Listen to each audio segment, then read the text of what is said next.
We're just being extra. Hey guys, if you are new or returning, welcome back to the Just Extra podcast with Jackie and Erica. I'm Jackie.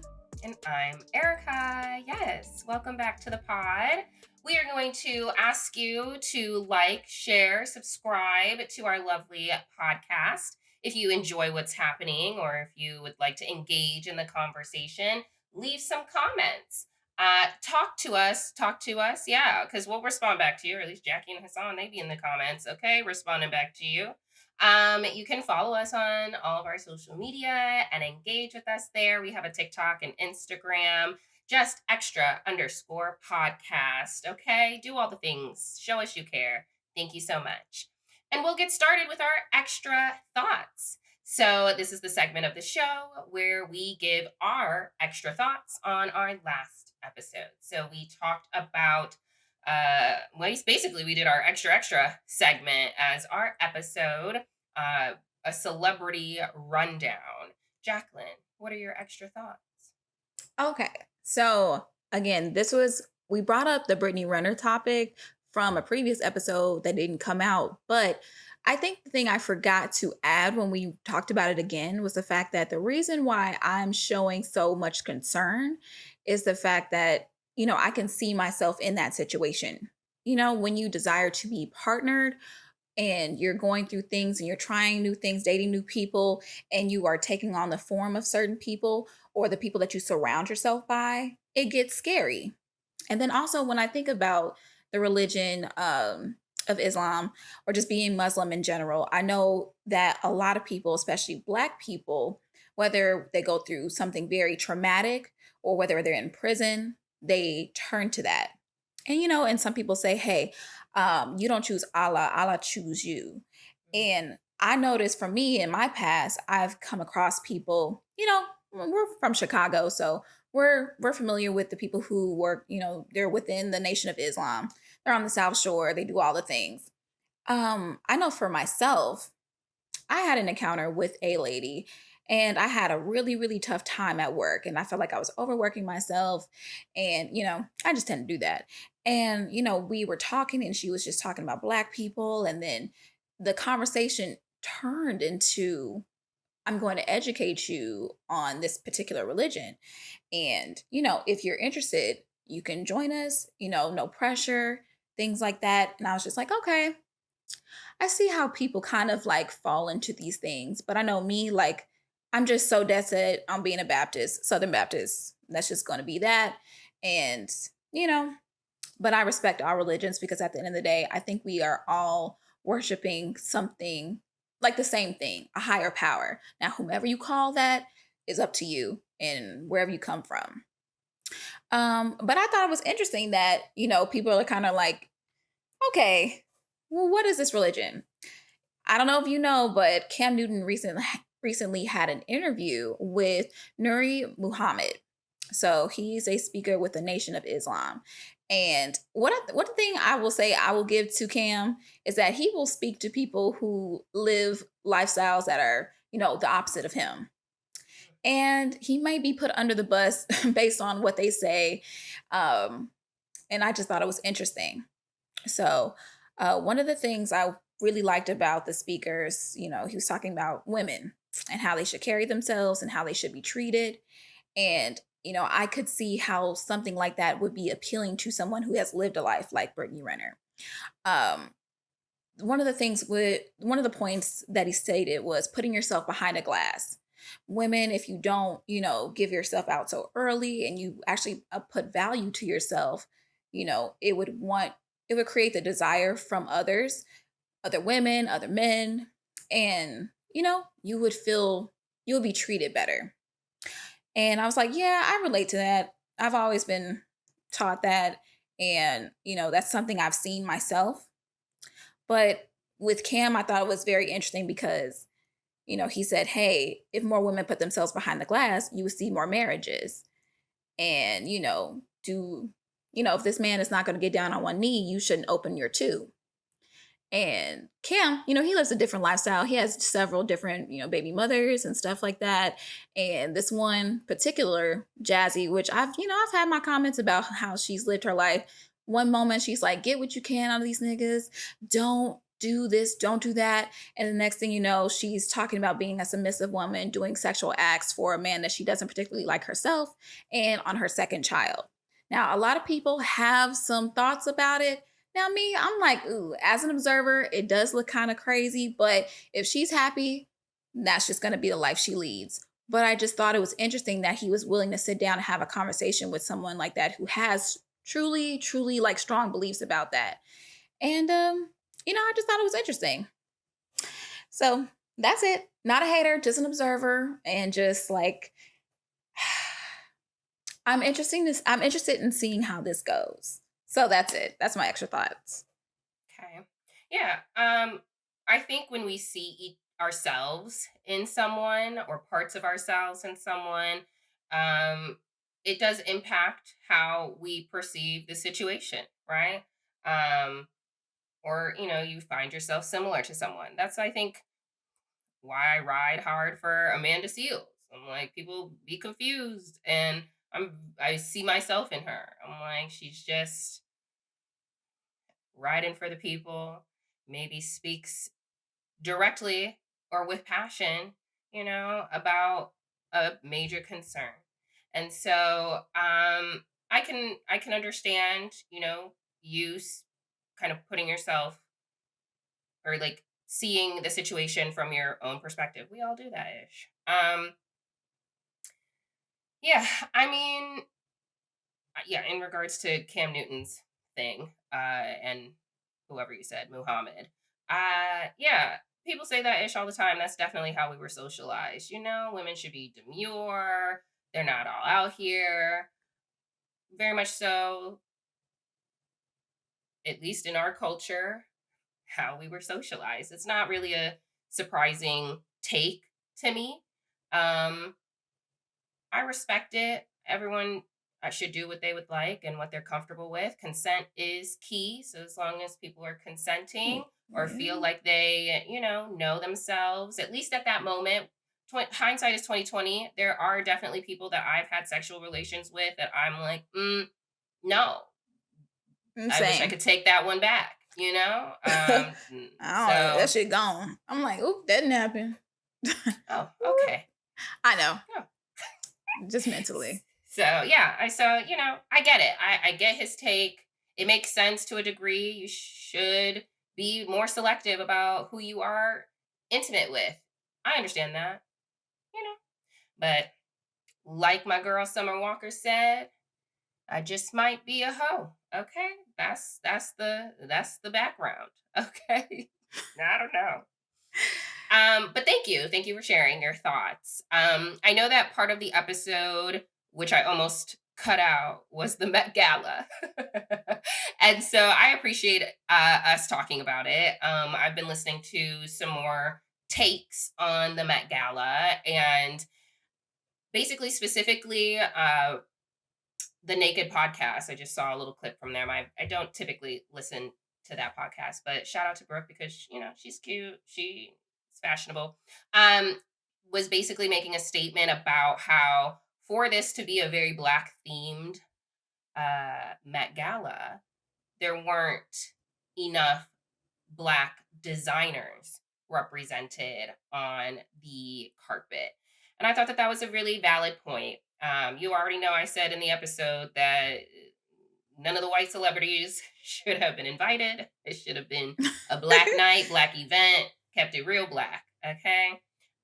So yeah, I definitely think that that's like a missing piece now that I'm reflecting on it. Like, yeah, how are you going to have a whole theme and then like not really commit to it? Like, that's a part of committing to it. And then she also made a point about a influencer, one that influencers don't really go, except technically Emma Chamberlain, I guess, is an You gotta influencer be and like she one of does the go. top people. hmm but there is this really interesting influencer who I actually have seen his stuff, and I just didn't know what his name was. But Wisdom K, I guess.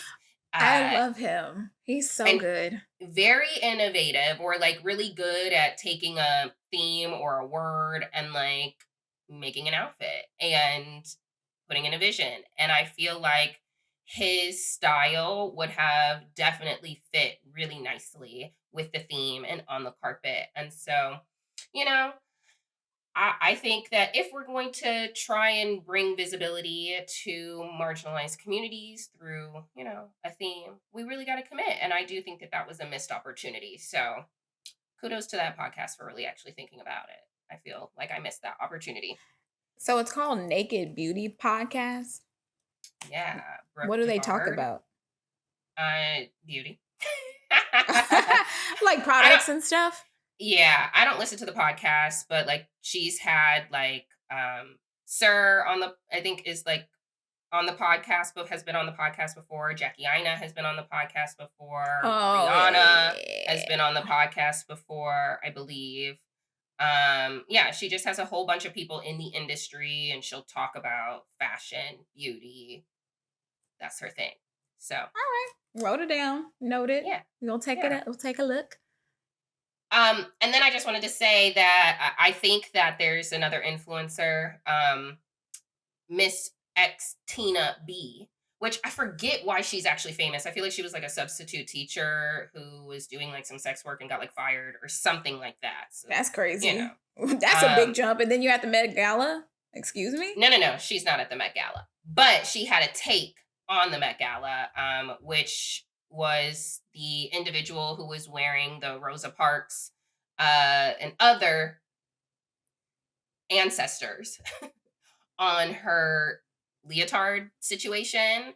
And I just really thought that Miss X Tina B just had a funny reel. So go find her reel on her Instagram where she's just like, I'm Rosa Parks and where am I at?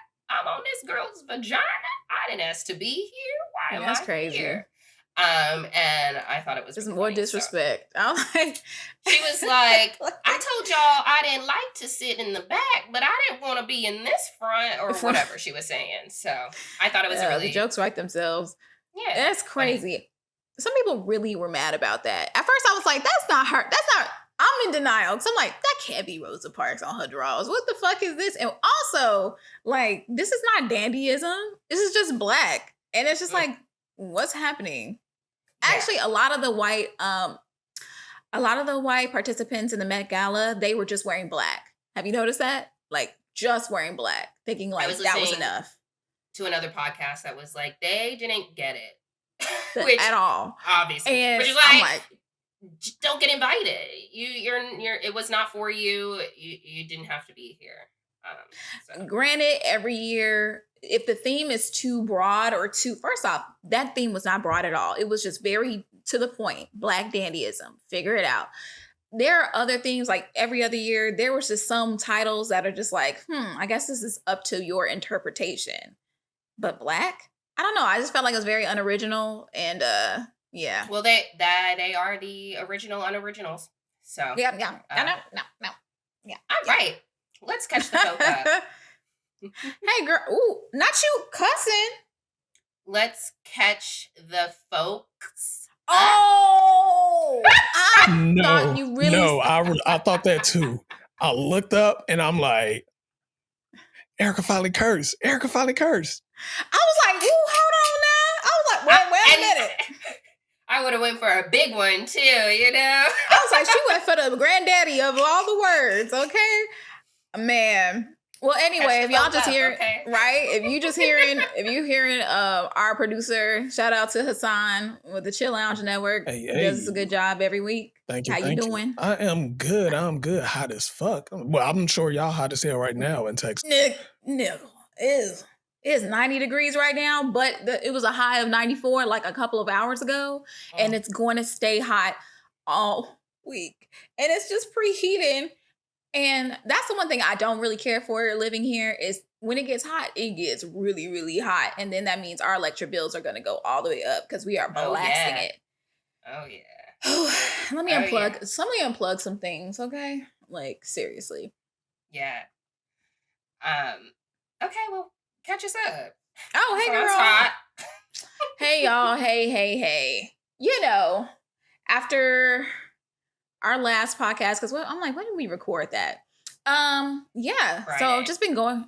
Wow, dang, it's been less than a week. So, anywho, y'all know I'm interviewing, and I accepted like the job offer and stuff like that. Still thinking on it. Oh, I'm okay. more. Yeah, still thinking on it. I actually reached out to the person that I had that interview with, and she kind of extended herself. Like, if you would like to speak about anything or how to develop your career, I'm here to talk to you. I actually texted her um Monday, and then we had a back and forth, and then she said, "You know what? Just call me." And then we talked for like another hour, and Mm. she was just like, "You know what? This particular career, it'll be good for you, but you are going to pitch in yourself here." And also, certain companies are just not, they're just too small and they take on too much work. And I don't want you to feel burnt out too quickly. So actually, I have a friend, I have a old colleague that worked for another hospital. Let me reach out to them and let me give you the number. Let's do that. So I'm not gonna lie, I was very intimidated with calling her and contacting her, but this is just what you have to do these days. It's not, what you know, it's who you know. Because I can have a sparkling grants, just a great resume. And I feel like I do. I've been working for some heavy hitters, but if I'm not selling myself or the person doesn't know me too well, it just might be passed over. So, I mean, I got to take these steps now. So, I mean, we're still in the process of looking, but yeah. Speaking of which, I went outside, I think that Friday. Yeah, after we recorded, I was just like, I can have a drink or whatever. Let me go outside really fast.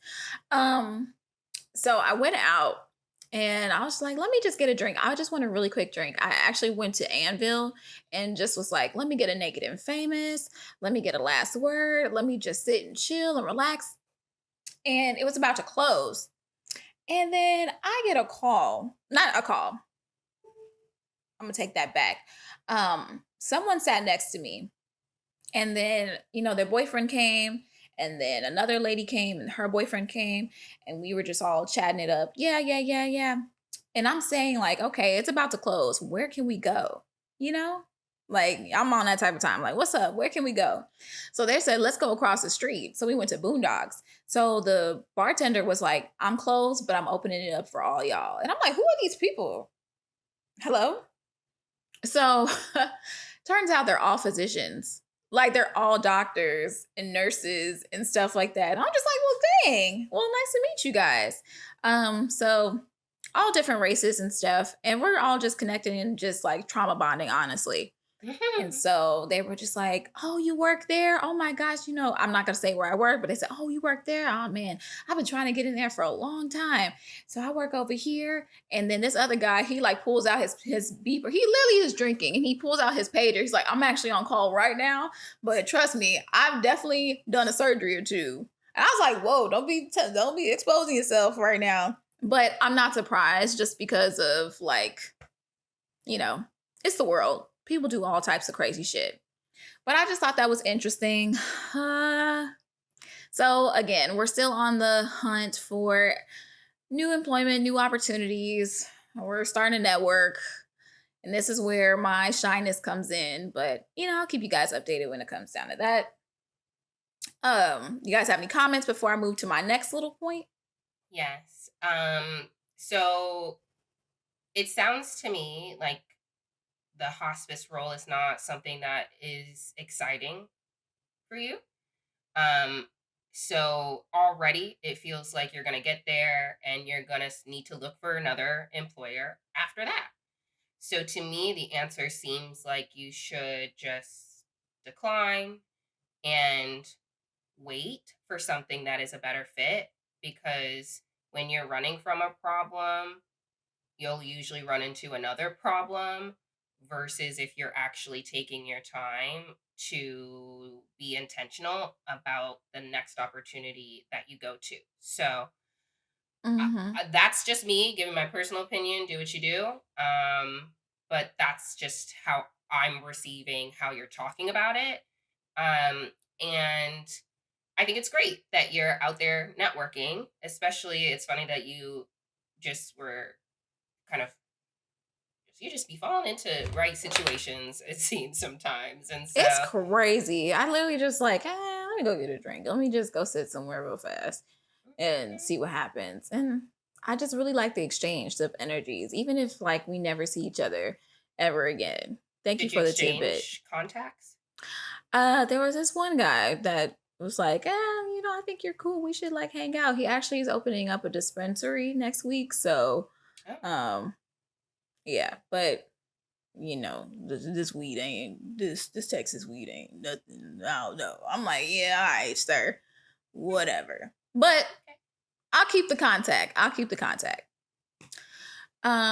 But yeah, it was just good to see a bunch of people out like me, like in the same profession, just enjoying life, and just because we're all on night shift, so we work the next day just like you. So we're just trying to be out and about. I'm like, all right, what's up?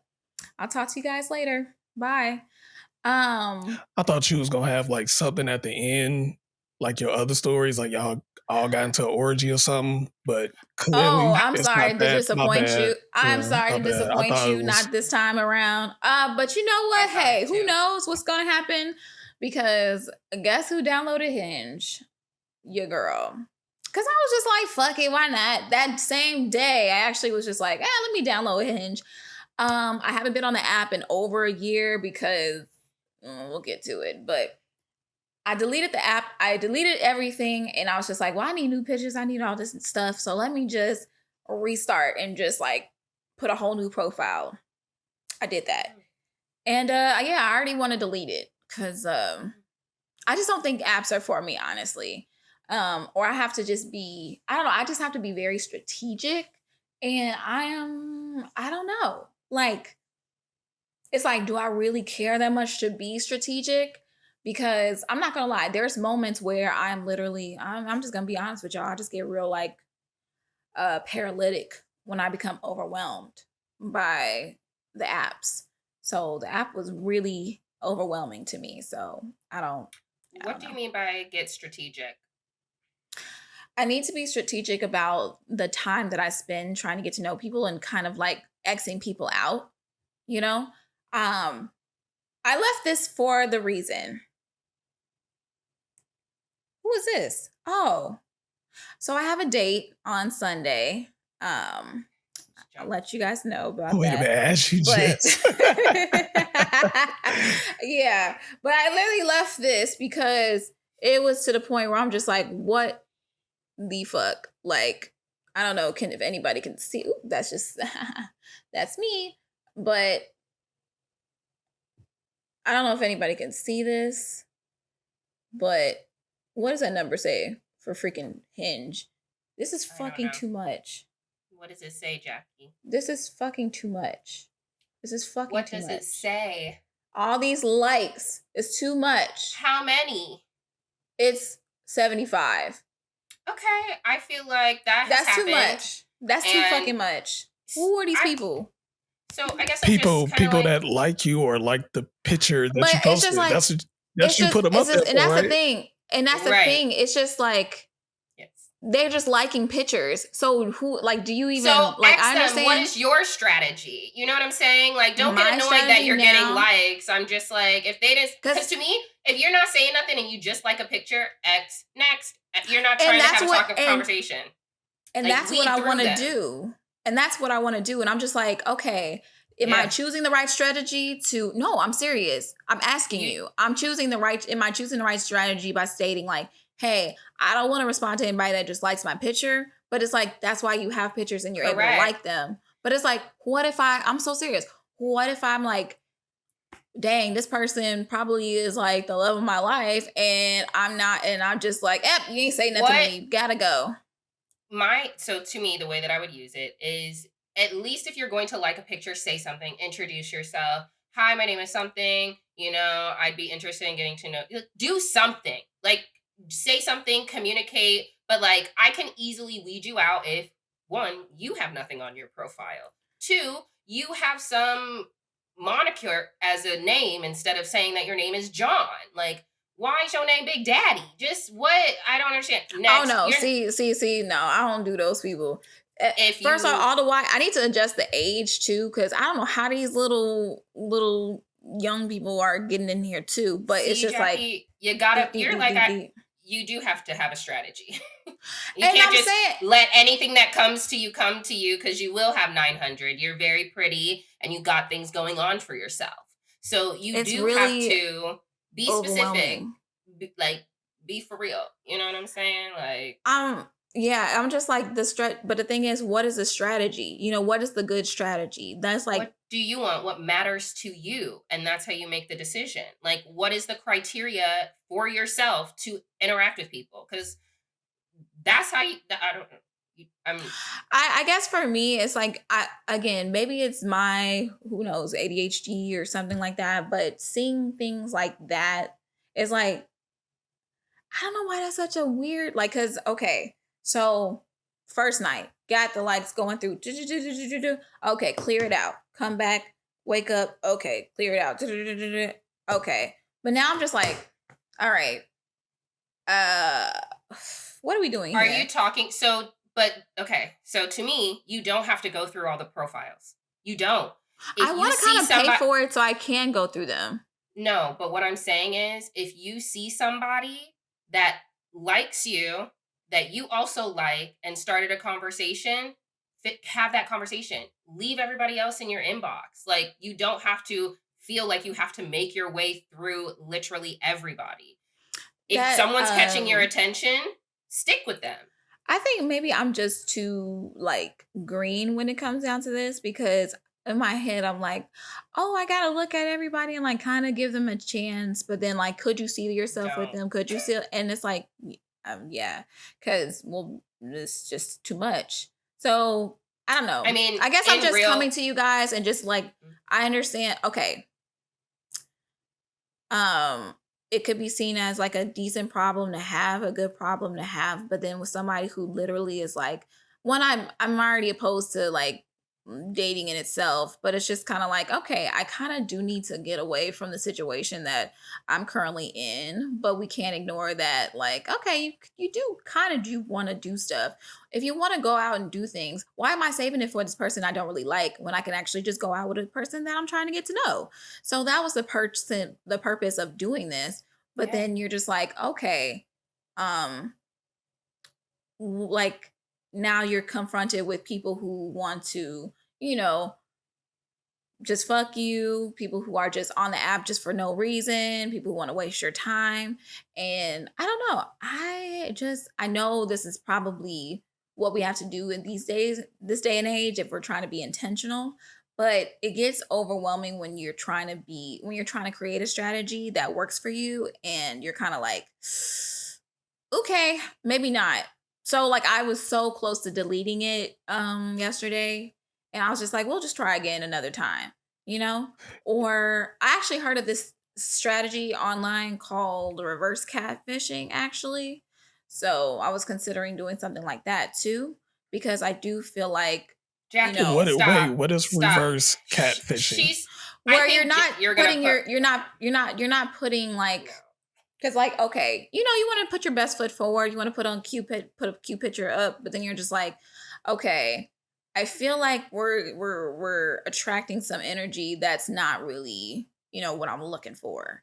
So let's tone it down. Let's bring it down a notch. Let's just take pictures where we're just like really regular and just like, just call it a day.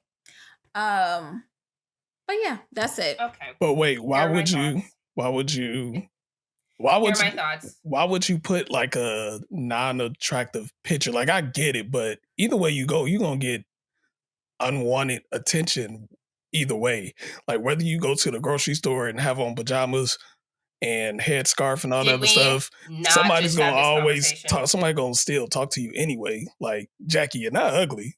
You're attractive. People No, are gonna talk to I, you. That's just it. So no matter what, and you keep using the word strategy, like the word strategies make it seem like you're trying to win some battle or something like that. It's like no, just set your I'm just filter to whatever trying to you find looking what I need. for, and Like, yeah. But like you saying a strategy, like you don't really need your strategy. Just go out. Yeah, if the people that like your pictures, they're gonna like your pictures. Like, again, you're not ugly. So you're gonna have people like your pictures.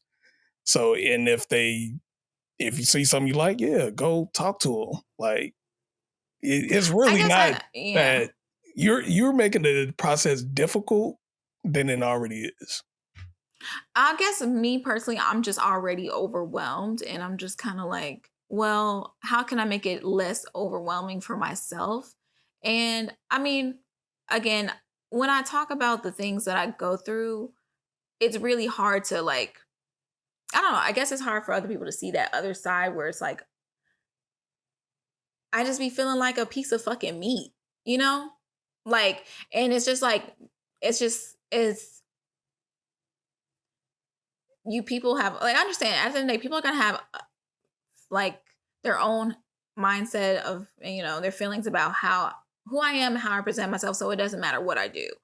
Um, but I don't know. It's just like I feel like I have to fight to show who I am as a person, you know? And it's just like I don't know. I'll talk maybe I'll have more extra thoughts about this, but I do want to move on. It's just yeah. But yeah, I'm working out. We're trying to be healthier. And sorry to dismiss the conversation earlier. I just don't feel like maybe I'm not being validated in a point where I'm just like, hey y'all, like I'm kind of struggling. And this is the reason why I never really don't. I think that's why I struggle with my like attraction to men too, because it's just so I don't know. It's just so I just be feeling gross, you know? Like I don't know. The thing that just gross feeling like less than a person doesn't it doesn't make you feel good at all. And that's why I want to move on because it's just like I don't I be wanting y'all to understand, but it's I really feel like overwhelming sometimes.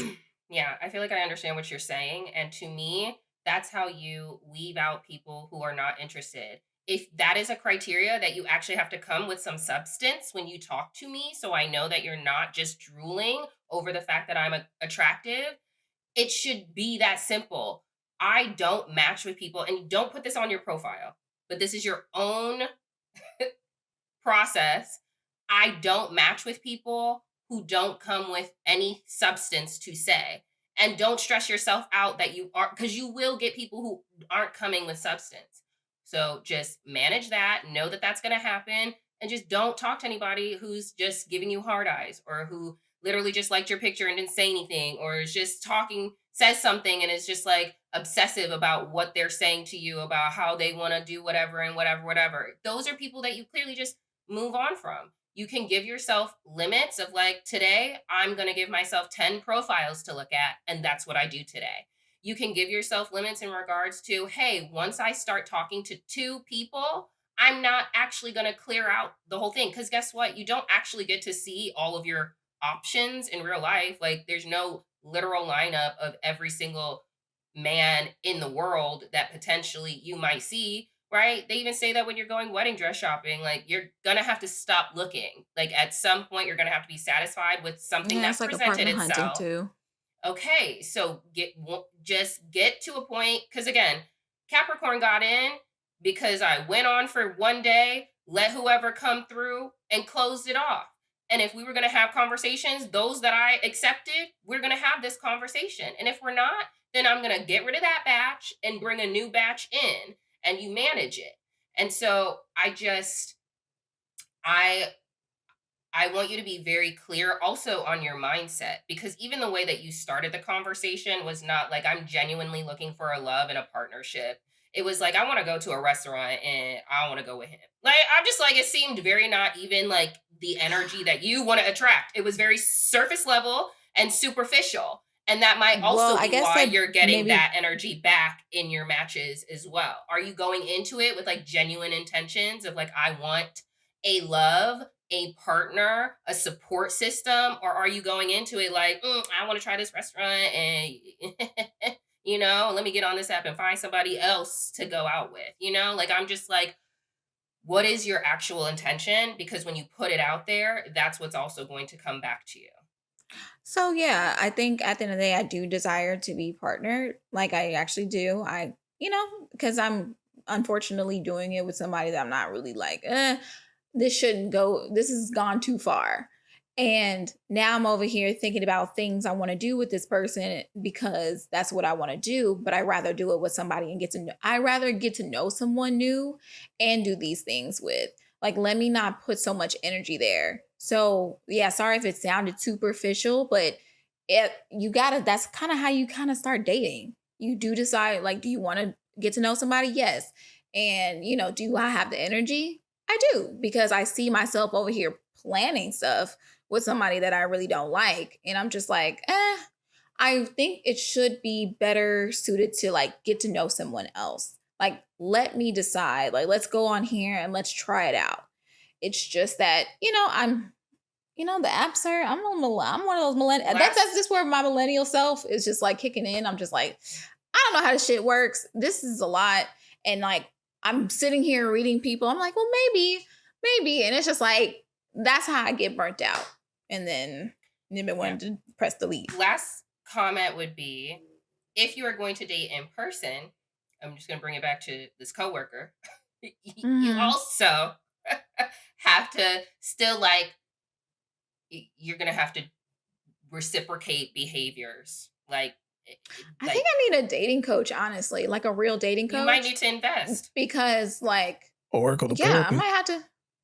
I was thinking that while she was talking too. But my thing is like, duh, nigga, duh. But it's just like, I mean, yeah, okay, it's a but duh, but you still need to it's do like it. a duh, nigga, duh. Especially since you already she's said, saying like, duh, especially you already and said been all- earlier, all like, year. oh, the way I see men. Clearly, you have a problem the way you see men, and you think that all men are the same.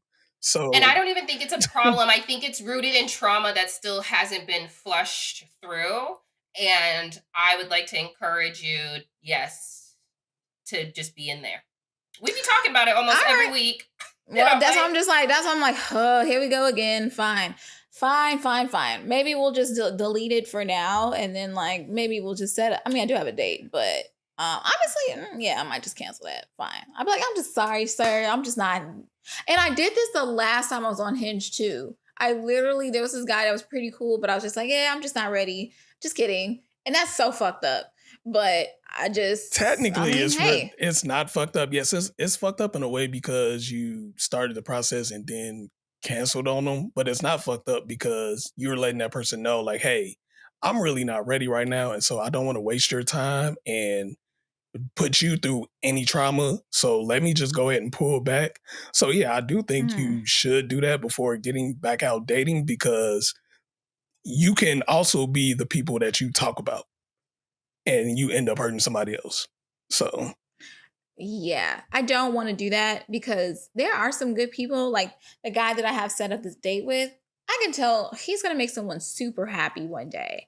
I didn't really get that initial spark, but I can tell he's like a good person.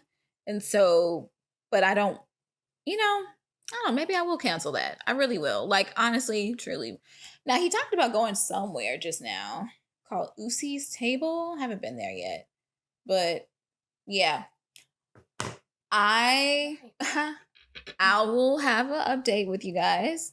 Maybe it's a therapist. Not this week though, because I got plans. But again, maybe we'll just do that. And it's funny because we'll have like moments where just like, let me try it out. Let me just download Hinge just to give it a shot. But then I guess I'm just one of those people where it's just I just get overstimulated, and it's probably not for me if I don't know exactly what I'm doing. So, but yeah, and going back, since we're kind of this catch-up is kind of long, so we'll wrap it up. Long story short, your girl's trying to work out, stay cute, stay clean, and so we'll catch up with y'all.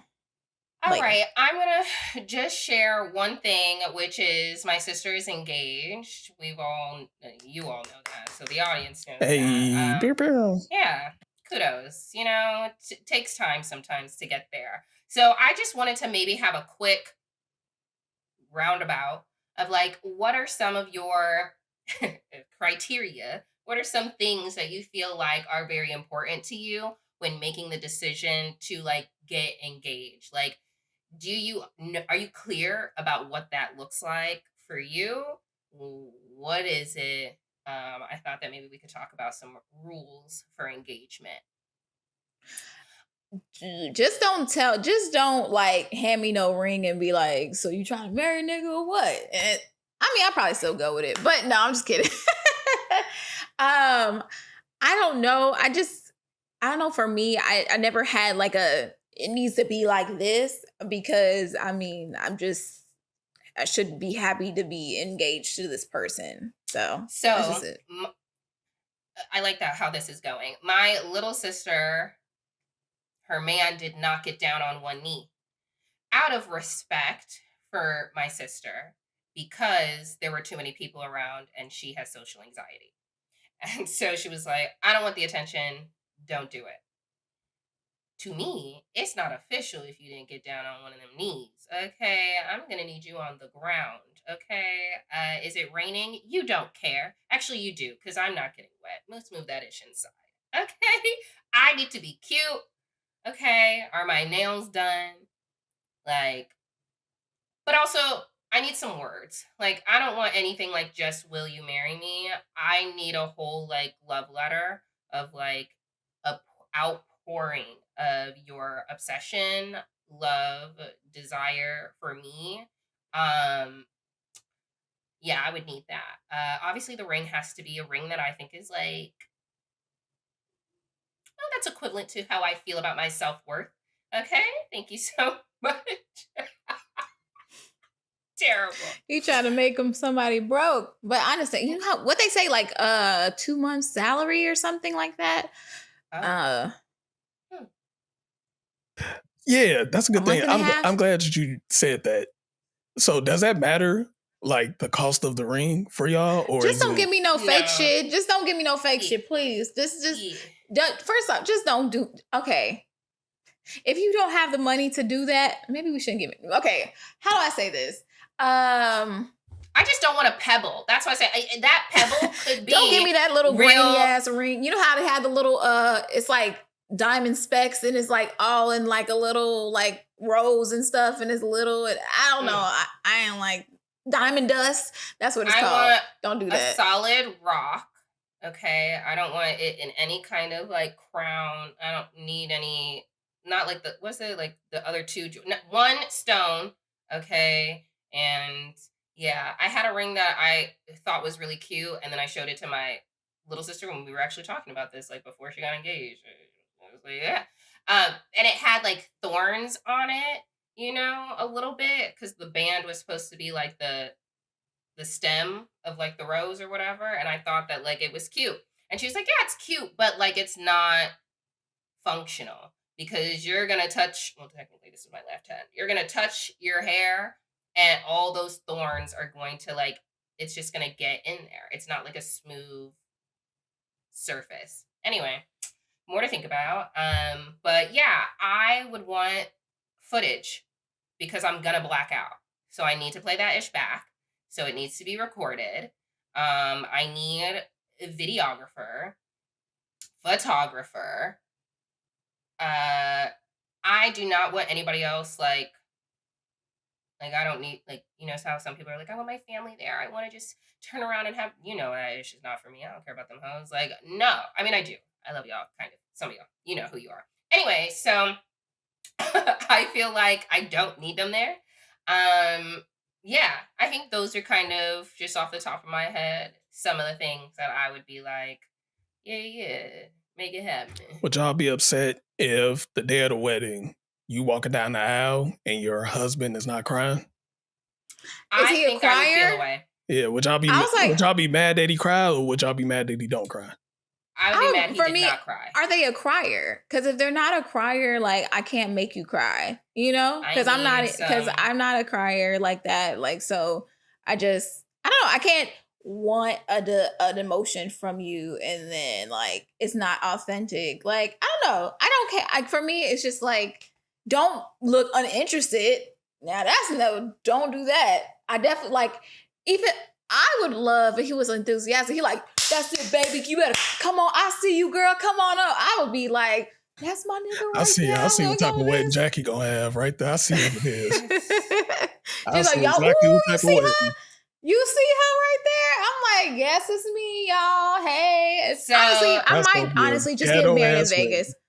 You think it's gonna be a ghetto ass wedding, you but want to it's know Hey, how it's probably. actually. I'm gonna be there. Look, I was like, you think it's gonna be ghetto, but it's probably just gonna be. Honestly, it might be because it's gonna probably be in Vegas or a destination wedding. Because baby, we're not spending all this goddamn money. Okay, like, come on, we have Okay, things to buy. so I actually was obviously talking to Capricorn about you. I talked to him about everything, obviously. And so he he's like, I actually think I might have somebody for Jackie. And I was like, oh, okay, what's that? Like, I thought his friends was taken.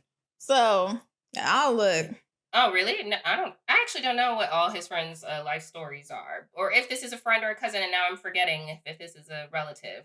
Um, but yeah, so basically, he sent the Valentine's Day pictures of us over to his friend, cousin, somebody, and got you at least got wifey vibe. I have seen a picture of this individual, and I think that he is aligned with your type. He had dreads, cut them off, and is starting to get them again. So he's kind of in that ugly, like baby dreads, they're just getting started kind of phase. But his face, I feel like, I I'm think that you would nervous. like him. Cause you be like, you like some ugly ass things. And I'll be like, they not that ugly to me. But Yeah, I don't think he's that ugly. not I'm that open. ugly. That's good. She said not I'm that. I think that you would like him. I'm open. I'm open. I'm open. Why Okay, not? great. So when he comes to visit, we'll set it up. So cool. All right, Sounds that's all I good. really wanted to talk about. So we can move it forward. We got extra. Okay. And we are still with it. Despite that we could have just recorded, guess what? The world still worlds. Okay. The only thing I really want to say with this first topic is shout out to Chicago, shout out to Blackness, okay, shout out to Arlene and the Haitian people, okay, and we have a new pope. If anyone really cares, I'm not Catholic. I don't even really consider myself to be religious, more spiritual. And so we have what's his face? What's his name? Pope Leo the 14th. Okay, who was born in Chicago and has black roots. Mm. That's it. That's all I wanted to say. Congratulations. I heard he doesn't even claim black, but I mean that's none of my business. That's what I was I'm gonna not ask Catholic. too. Does he not? No, yeah, He's that's what I not heard. claiming it. He He's don't not. claim it. He You don't know claim what? it. They did. So you know what? The whole thing is that they removed it from how they do their census.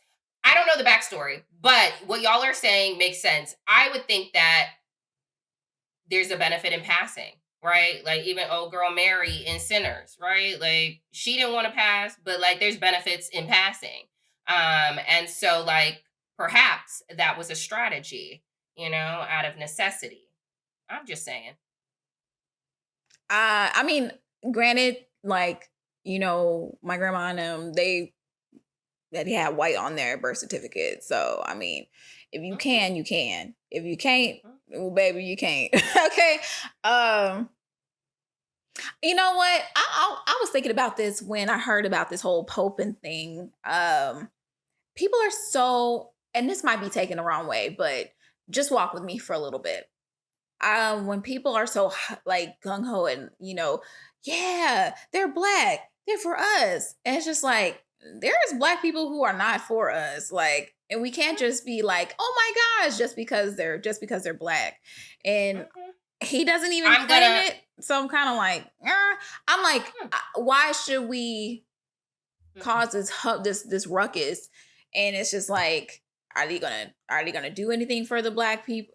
Like, are they really claiming black? Are they gonna do anything for black Catholics? Like, if not, I mean, it's cool to be like, oh, cool. But I do think we put 20 on 10 when it comes down to certain things. When it comes down to like what the demographic of this person is, sometimes.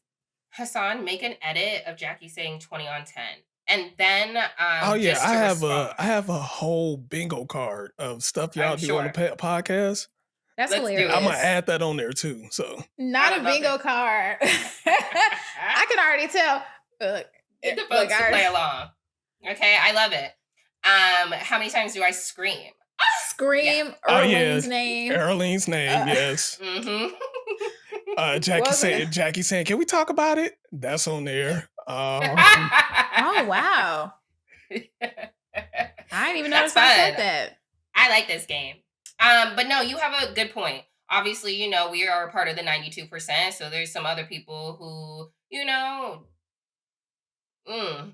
And yeah, I don't know exactly what his thing is. I'm not even really paying attention. I just know it's in the headlines. But he I think I heard that he has had like involvement in social justice. I don't know what it looked like. I don't know what it is, but you're absolutely right. Like, what is his intention to support the Black community, all communities, especially the ones that you're a part of?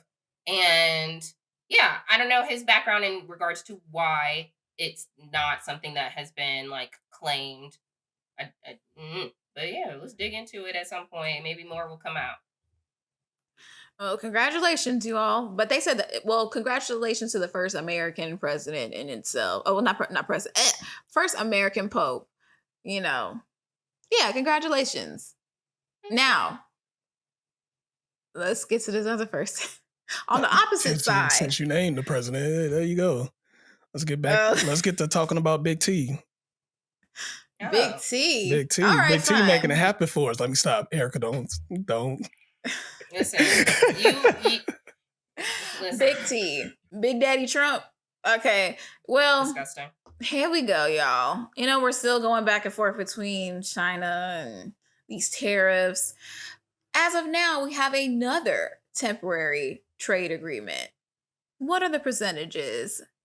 Let's see. Should I read this? The two sides agreed to drop import taxes by 115% for a period of 90 days, allowing for a pause in the ongoing trade conflict. Okay, y'all. Has anybody ordered anything from China recently? I'm pretty sure I got something from China, but I haven't had to deal with Okay. the tariffs and pay anything extra so far. So I don't know.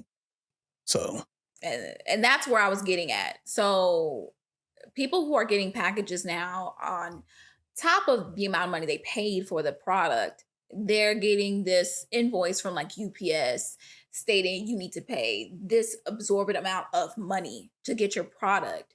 And people are just like sending it back. They're like, oh no, you can have that Wow. back because I'm not paying for it. First off, at the end of the day, you can't expect the people to pay for something like that. Let's say, if I'm ordering some hair and the hair costs $300, but then I get a bill stating from UPS, they're holding my things from ransom, stating I need to pay $400, $500 for this import. Baby, you can have that hair back, okay? And this has been happening. It's been all over TikTok. People are just like, I don't know, y'all. It's not looking good. But I'm happy they came to a temporary agreement. But honestly, this whole thing, it's just allowed China to pretty much let their nuts hang at this point. Because what are we doing here?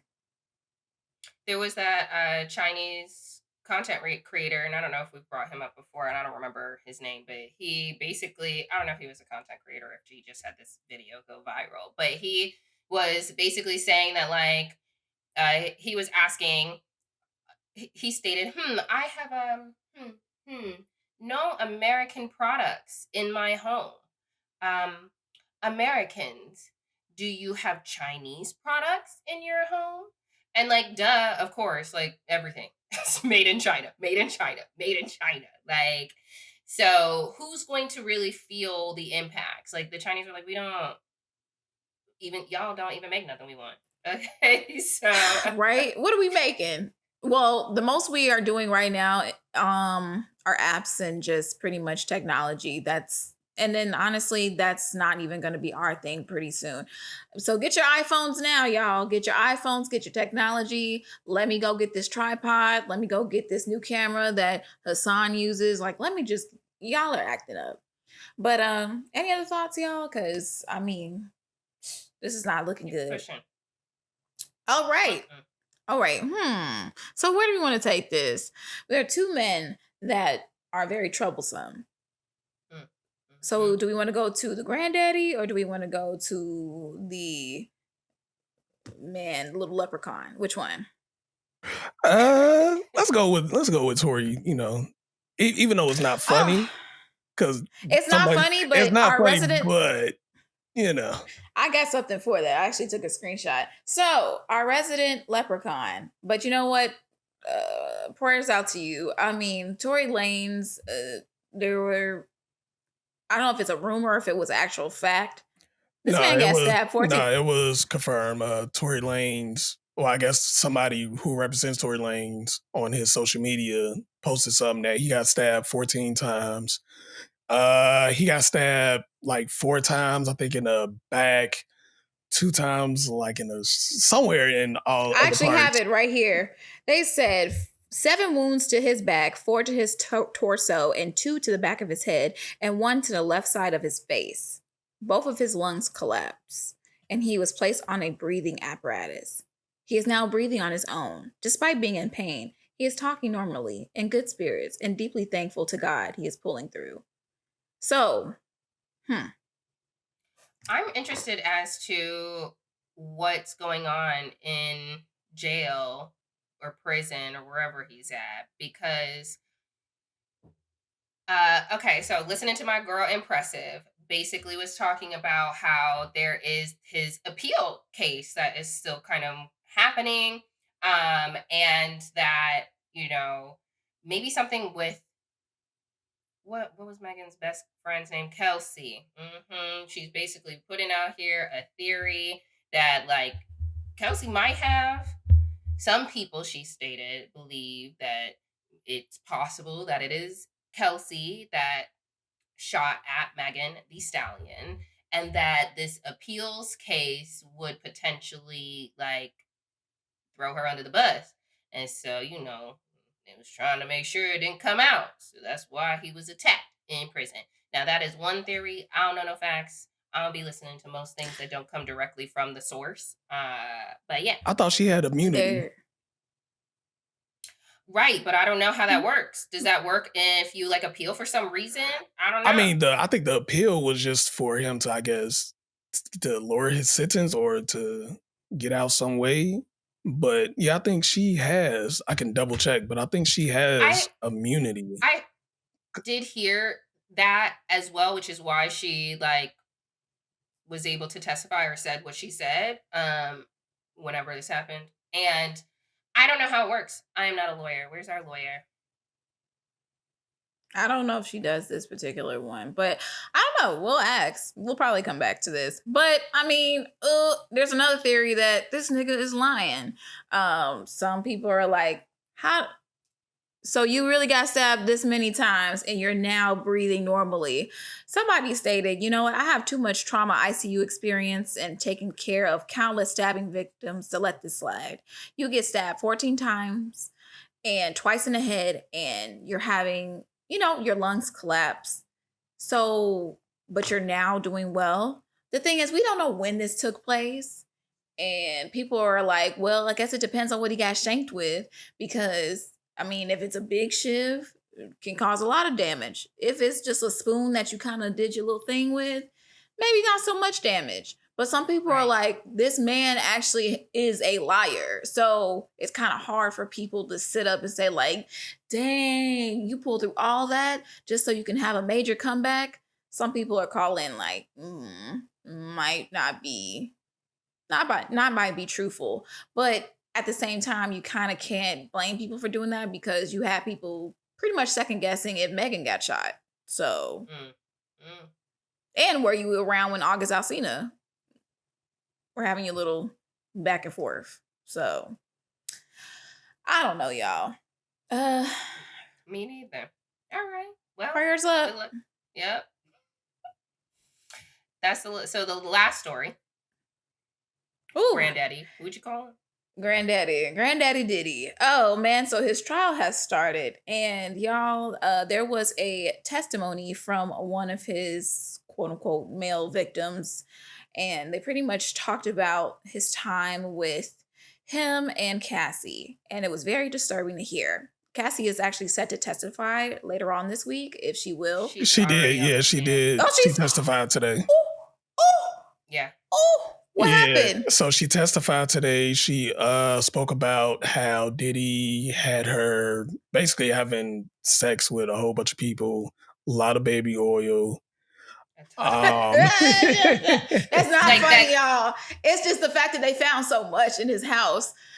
Well, she said that he would make her like put the baby oil on like every 5 minutes. Like he liked to watch her glisten. She was never glistening enough.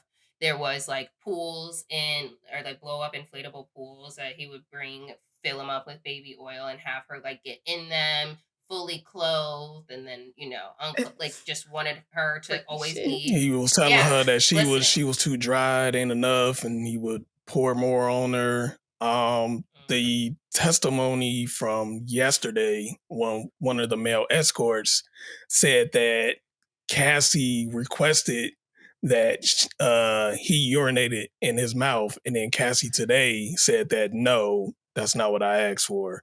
I never asked for that. So She's Yeah, but she still said that she would get peed on, but she yeah, was like, "I've never asked for it. I never enjoyed it."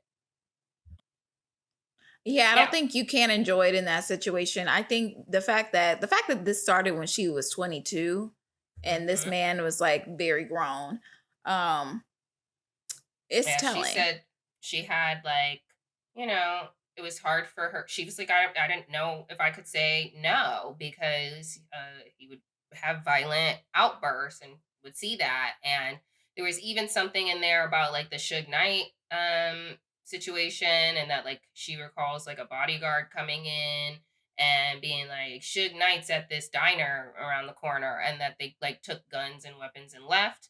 And when they came back, he didn't say anything.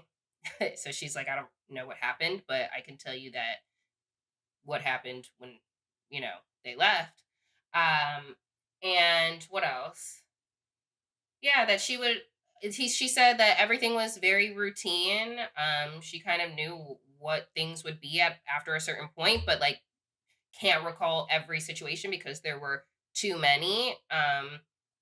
And she said that she would often be on ecstasy in order to like go through with everything, and that yeah, she at first had a fear of like losing her spot, like at first that was Mhm. what mattered to her and then it became less important.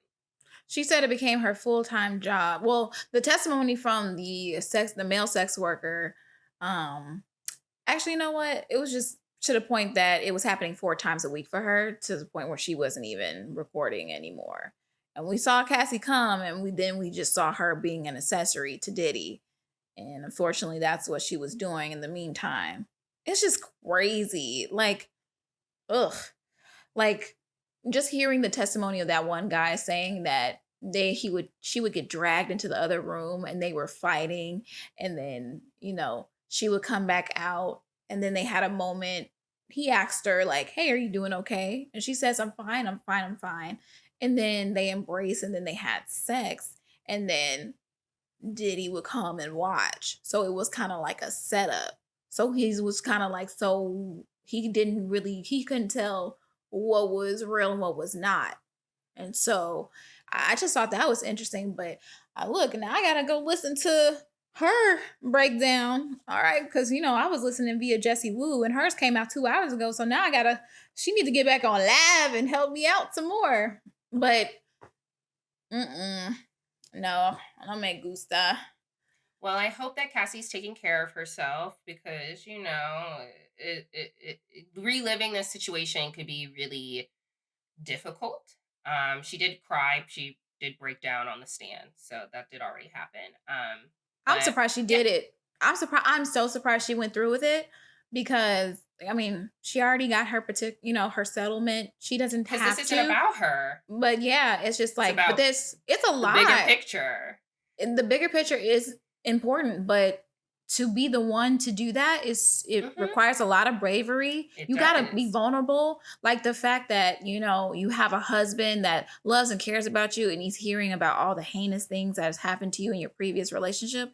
That's a lot to Mm. take on in itself. So when she goes back home and closes the door, it's all out there for everybody else and for us to talk about. Yeah. Shout out to all of the survivors. Shout out to people who are constantly advocating for themselves and other marginalized communities. Like it is, it is a lot to. I'm just for her to revisit everything, and I say kudos to her to be able to push through because she is going to help so many more people. Like who have been hurt at the hands of Diddy. Like, yeah, she got her payday, but like other people are victims of this and something there's some form of justice. Obviously it'd be great if nobody, was in this situation. But now, she's like, well, I can't just sit here and be good. I gotta go out and help the community too. So I think I think I mean, good for her. Thank She's you. We brave, appreciate it. very brave, Mhm. and I mean, commending her for her bravery and prayers out to her and her family. It makes me think about her parents, and then where was she at that time? Because when you're faced with a lot of money like that, people can do anything, and people can feel coerced into doing so many different things. But yeah, strong lady. Ooh, he going under the jail. But Well, this we'll gets us see. into our mental health focused topic of conversation today. I know May is Mental Health Month, so we're really excited about having this conversation and looking forward to having a dialogue. So I'll pass it over to Jacqueline to start us off. All right, you also, it's May, so it's going to be Mental Health Awareness Month. So, just some quick facts. Mental health is honestly how we think, feel, and act. And it's stated, according to the World Health Organization, that 1 in 8 people worldwide live with a mental disorder. But honestly, I feel like it's more than that. Um, The Mental Health Awareness Month started in 1949. And did you guys know that the top 5 most common mental health illnesses are? We'll start from the bottom and work our way up. 5, PTSD. You think about our soldiers, you think about people who go through a lot of traumatic events, natural disasters. 4, bipolar disorder. People can flip, people become manic, and you don't even know how it happened. As far as this person's just a moody person, but they're actually bipolar. You never know. ADHD. ADHD has been more prominent in today's age, especially with technology. And I think I have it. That's just me. Number 2, depression. Depression is pretty much that deviation from your life and your desire to do the things that you would normally do. And it can be something mild or it can be something very long and chronic to the point where, you just waste away. And number 1 is anxiety. Everyone has anxiety, right? Not everybody, but it is one of the most common mental health illness. So there you go. No disabilities. Well, I mean, we will talk about disabilities, but I actually just put that there because I know we were going to talk about hiding and passing and stuff like that, but Mhm. I can get into it. Disabilities. While it's not mental health, the top 3 disabilities are from the bottom to the top: mobility, people who are in wheelchairs; 2, hearing; and number 1, visual. As you can tell, everybody wears glasses, whether you start off with glasses when you're a baby or you end up with glasses because you are old. So, um, it's very interesting. So, Hmm, yeah, let's hmm. kick it off. Yeah. So I think that it's still important to talk about like disabilities because it can impact your mental well-being, your general well-being, and your mental well-being, of course. And I think it was also a good segue to a speaker that came to talk at one of my previous employers that I really enjoyed them speaking about. It was a topic on hiding and unhiding, and how that really like impacts you. And so, um, Ruth, uh, what's her name? Rathblot. Very interesting last name. Look it up. She wrote a book called Single Handedly Learning to Unhide and Embrace Connection. And basically, she wrote this book because she was born without her left hand. And she spent a lot of her life kind of Oh, that's a good play on words. Oh, snap. I'm sorry. That's crazy. Go what ahead. play on the what I Single miss. handedly. And then she was born Hmm. without a left hand. I was like, Yeah. You not shit. But let's go. Yeah. You ain't shit. I was like, whoa. I heard it No, too. It's funny, but you ain't shit. it's probably really intentional because It is she very talks about intentional, it. but it's like, I'm like single handedly. Why'd she say that? And then you said it. Yeah. Thank you.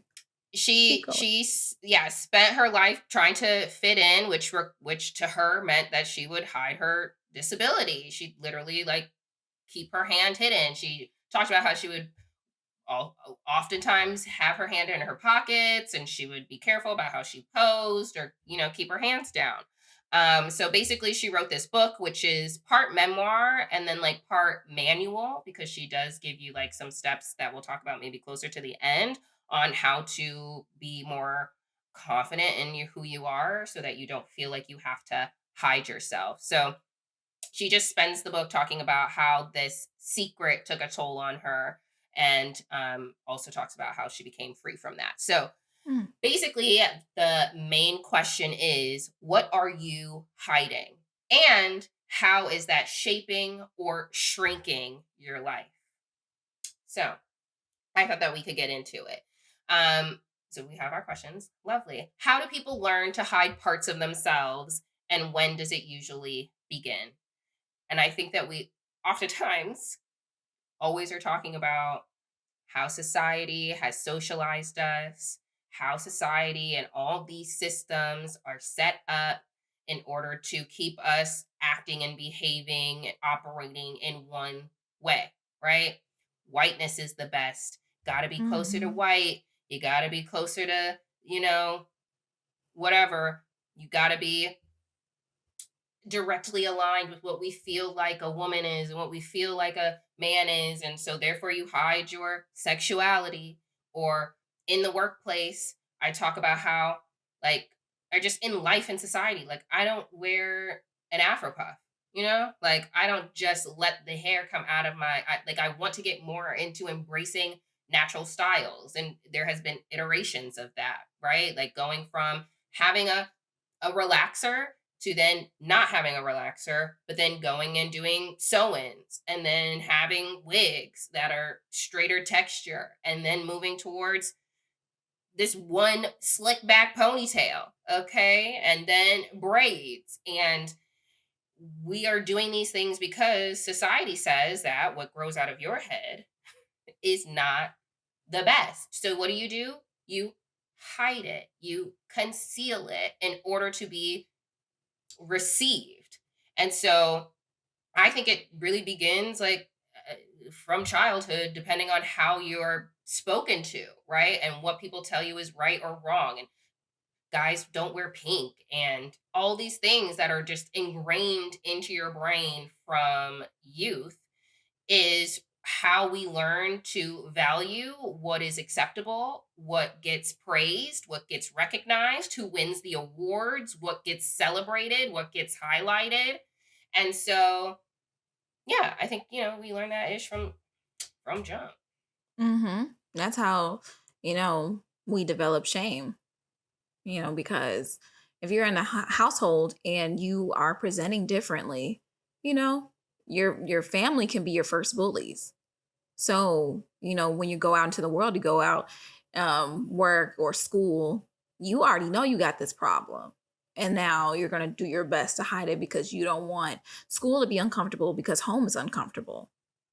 So, yeah. Oh, that's true. Hmm. That's why And people hide themselves.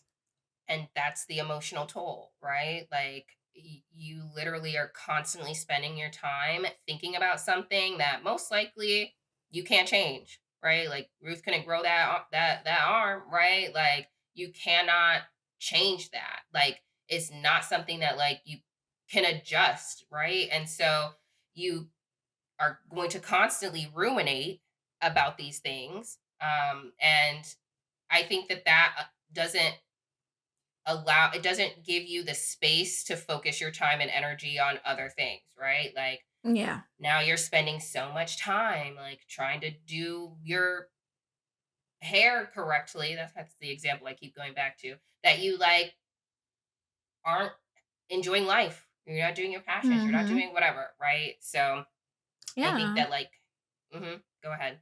No, I was just saying like they're, have friends with speech impediments and, they can kind of draw themselves back because they don't want anything to slip out and they don't want anybody to judge them. I know for me personally, I used to speak I do have a soft voice, but I just wouldn't speak up so much because I'm tired of repeating myself. So, I mean, that's not a point of like hiding, but it's just I'm not speaking so much because I don't want to repeat myself because I don't want to put passion into what I'm saying and then it's not received and then I have to do it over again. So, like that's annoying as Well, hell. people, from a speech perspective, hide that they know another language, that they are bilingual, that they speak another language, like accents, people try to assimilate because there are benefits and rewards, unfortunately, in doing so, um, which is unfortunate. And it's just hard. Like, I hate walking around on eggshells. That's part of the reason I don't go home because I feel like I walk around on eggshells and I Hmm. want to be in spaces and exist in spaces that I feel like I can show up as my full self and be received. And so when that's not possible, like I retreat from those spaces. Like I don't want to be around. Like I keep trying to I have to hide a part of me or not put this on display in order to be palatable for you, and that's very uncomfortable. No one wants to do that ish. So, Yeah. I know that's me too. There's part of myself that I do want to be, blunt and all this other stuff, but I understand like I have to be aware of how it can take a toll on someone else emotionally. Um and it's just not even like trying to hide myself in that portion. It's just more so being aware and just being courteous, considerate in that way. But then sometimes you can be over considerate and then before you know it, you're like, now I'm playing a different person at this point. So, mm, yeah. yeah. So basically, I think we all kind of, especially with like social media, have kind of curated, right? You're even talking about from your Hinge profile. How do I curate the kind of perception that I would like, right? And so, do you feel like with social media and the option to do like online dating and whatever else that we are doing more hiding?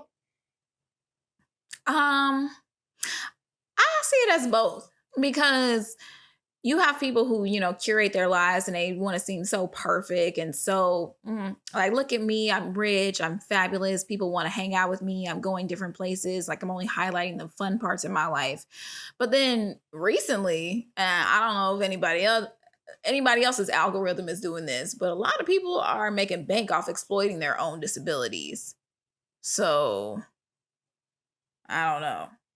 I feel The only thing like that I see is that the ASL interpreters are, people are enjoying them and they're getting gigs and people are, getting booked and nah, it's signed at some concerts. That's all It's I'm some seeing. it's some people who missing limbs that be twerking. There's people with small or no hands doing little dances and stuff like that. And it's like they're poking fun at themselves, but it's just like at the same time, like you're getting these views because you look different, and now you're making money off of it. Which is like, okay, yeah, you're making money, but it's just like now this is what you are known for. This is your front facing identity to the world. When I know people who have disabilities don't want that. You just want to be seen as another person. Yes, I do have this and this, but now it's just like, Hey, Well, um, that's why when we talk I'm about not like, going. I'm not going to do what I was going to do. But it's just, I just have seen some things where it's just like, okay, let me scroll past because I'm not going to hell for you. Okay, like, yeah, I'm not sure yet what you're talking about, but if it is like, I mean, I positive spin. I don't know what you're talking about, but okay, is that's it that good. someone with a disability is like, oh yeah, but like I twerk just like you. I'm not doing it for if other people find it comedic or just like, oh my gosh, like whatever, that's how they're viewing the situation. But maybe they're just like, oh, I'm I'm a celebrity just like you, or I'm just a person just like you, right? Like I'm Hmm. just you know, dancing because guess what? We can dance, whatever the disability is. Like we can do it. We can still like that's the twist. Again, I have no idea. I have not seen the I'm happy content. your So timeline is very clean because, honey, there's some stuff that come across my page. I'd be like, you know what? Hell is hot. Let me not entertain this. Now, sometimes, okay, well, fine, but then sometimes I'm just like, what the fuck is going on here? Like, I don't know. hmm, interesting. I'll But send it to yeah, you. I'll send it to you. If mm, I see something, I'll send it to you. You be like, nah, I don't okay, want my timeline tainted like that. yeah, it's okay. I blame Hassan. I um, blame Erlene. I blame Dolphin. Y'all. Yeah. Wow. Yeah. Yeah. Wow. Niggas are Sorry. snitching. That's crazy. Oh, that's why he was being quiet. I was like, hold on, this nigga. I was like, I know he know what so I see. I'm just you here. sent the video? I'm just back here producing. That's it. Y'all continue your Yeah, all right. conversation. Thank you. All right. All right. So for you yourself, what Yes, parts ma'am. of your identity do you feel like you hide? I mean, if we use the hair as an example, I mean, that was definitely one of the things. Like, I wasn't wearing my natural hair all the time. I transitioned from like sew-ins to wigs to natural hair to now I'm wearing rocking the braids. So um it's also interesting now because I'm going on job interviews with braids and I'm like, oh, I'm hearing my grandma right now. Like she's like, girl, what are you doing? Like, you better throw something on top of that head. So and I remember like just embracing my natural hair. My grandma was like, that's ugly. I was like, yeah, whatever. It's just Same. that is just your generation and that's what you think. But trust me, this stuff is rocking right now. And we don't have to be throwing a hot comb through our hair and walking around with our ponytails like this no more. Like it's a different day and age. I mean, I would say sometimes maybe I would say code switching is something that's a part of my identity that I tend to hide sometimes. But I think because I'm not really exposing myself to a lot of literature and listening to a lot of ignorant shit online, I think that, how I speak these days is just a little bit more, you know, I use a lot more slang than I'm used to. So, I mean, and I can't help it now, but there was a point in time where I just was not going to curse. I was not going to use any like slang because I didn't want anybody to treat me less than or see me as uneducated. Mhm. So, I mean, that's just there's that. Also, I mean, I hid it for a while, but I didn't really I think having an autistic brother or a brother with a disability is also something that I know I hid from dating a while back ago. Because the reason I did that was because, well, if somebody decided they want to have kids with me, is that gonna like turn them off? Like because obviously, if something happens to my mom or dad, back then I would probably have to be responsible for him, and is that something that's gonna be too much? So I wouldn't say much or when I was in like middle school and when the class, everybody holds hands and walk past and it's like the special ed class and they're just like, "Hi Jackie." And then it's just like all your friends are like they're not friends but the classmates like, "What the fuck?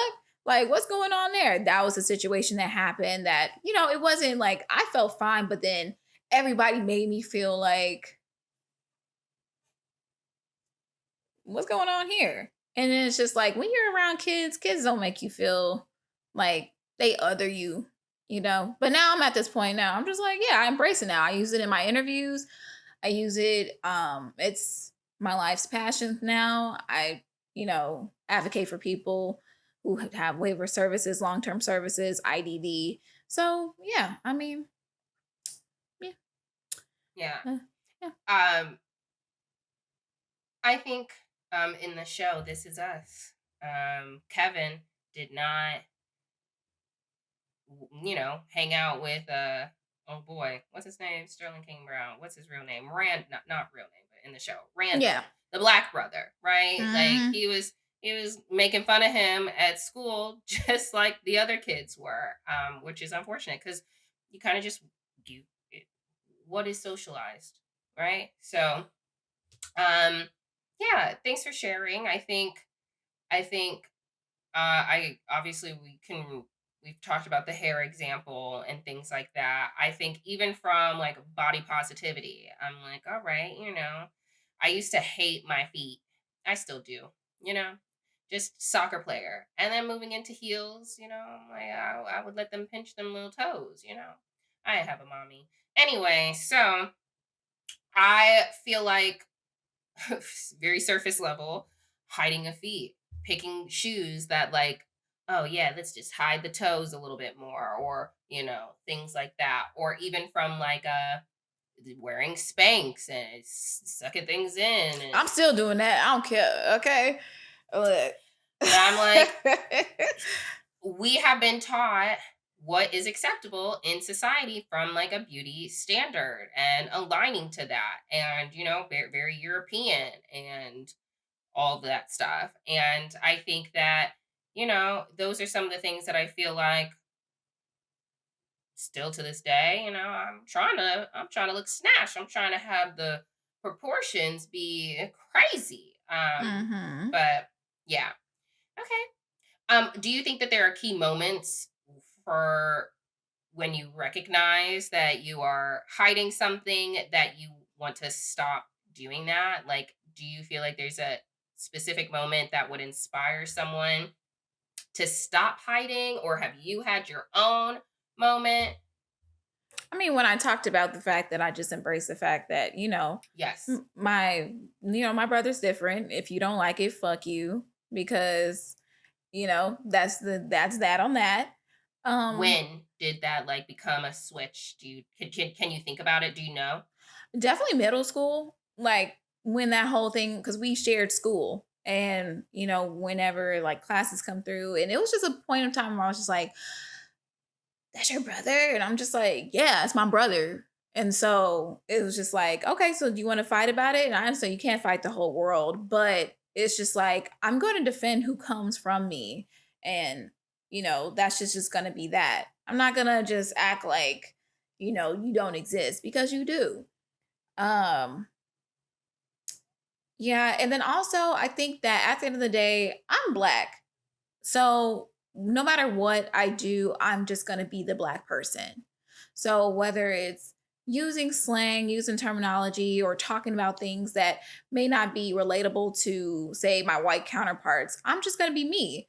Like when I was in the dorm room and somebody asked me, "Well, what is that on your head?" It's a bonnet. And I'm just going to keep it pushing, because I'm not going to, there's no more questions. It's to protect my hair. If you don't like it, that's fine. No, I don't wash my hair every day because my hair doesn't get dirty every day. It doesn't get oily. Like, I'm so quick to answer a question real fast, because it's just like, matter of factly, this is just what it is. Do you have a problem with it? I think I definitely made a couple girls uncomfortable my first year at U of I. Like, because I had to be like, and what about it?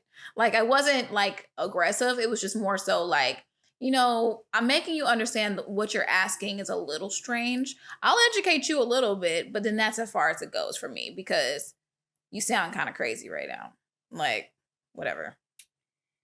Yeah, I think it's one thing to ask a question and lead with curiosity. And then I think it's another thing to ask a question because they're trying to single you out or embarrass you. And I think you Yeah. should pick, yeah, you We should had a be able to. pajama night.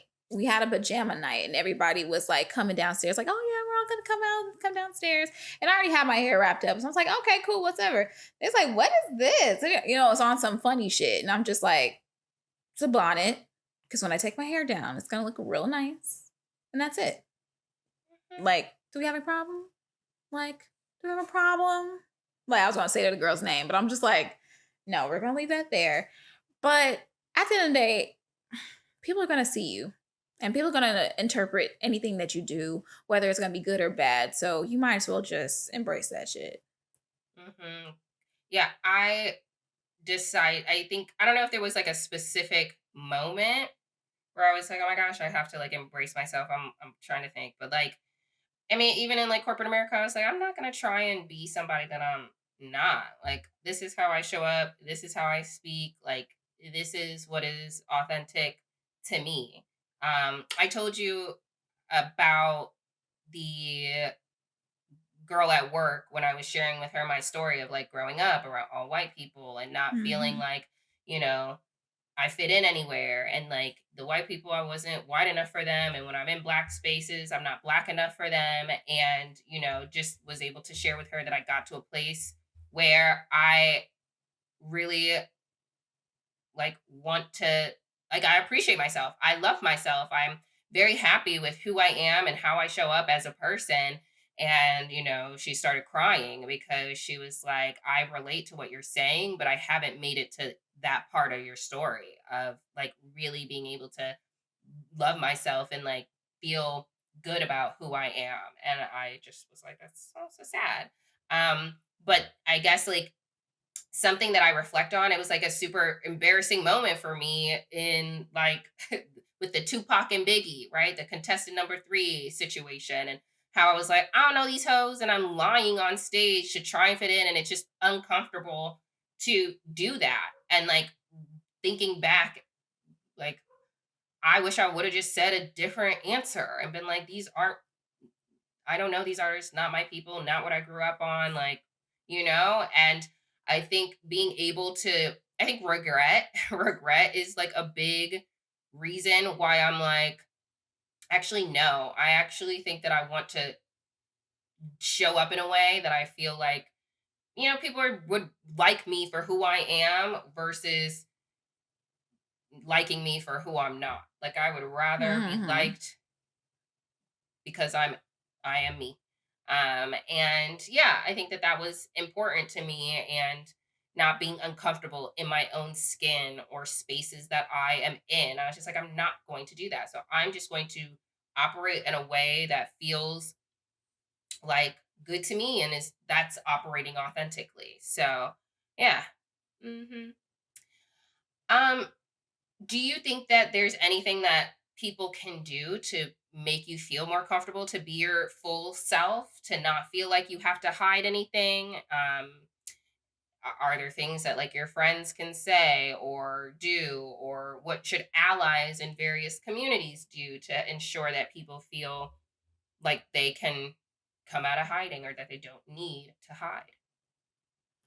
Um, I think just notice like you can't hide. Knowing the fact that not to say you can't hide, but it's just like people are gonna see. People are gonna know. And then once you kind of But there come are to the non-apparent disabilities, you know? yeah, there are. But somebody's gonna find out. So I mean, there are people. My thing is, you How? can go your whole life. So my thing is, people have gone their whole lives and not talked about a disability, or are we ignoring the fact that people are pointing things out about you, but but you have the answer to the curiosity, but you're not stating something. Yeah, correct. People can be pointing something out and you can not state it. People can literally Hmm. not notice, right? Like there's that commercial where it's for like depression and suicide maybe. And where it's like the two people that are at the game and you're like paying attention to one person who's just like sitting there being like quiet, somber, whatever, and the other person's like rah rah rah rah rah, right? But the person who's Hmm. like rah rah actually was the depressed one, right? So Yeah. sometimes people don't, like, you can actually hide. Like, so sometimes people, so how do you encourage people? Like, people don't have to ever come out of the closet, right? Like, Hmm.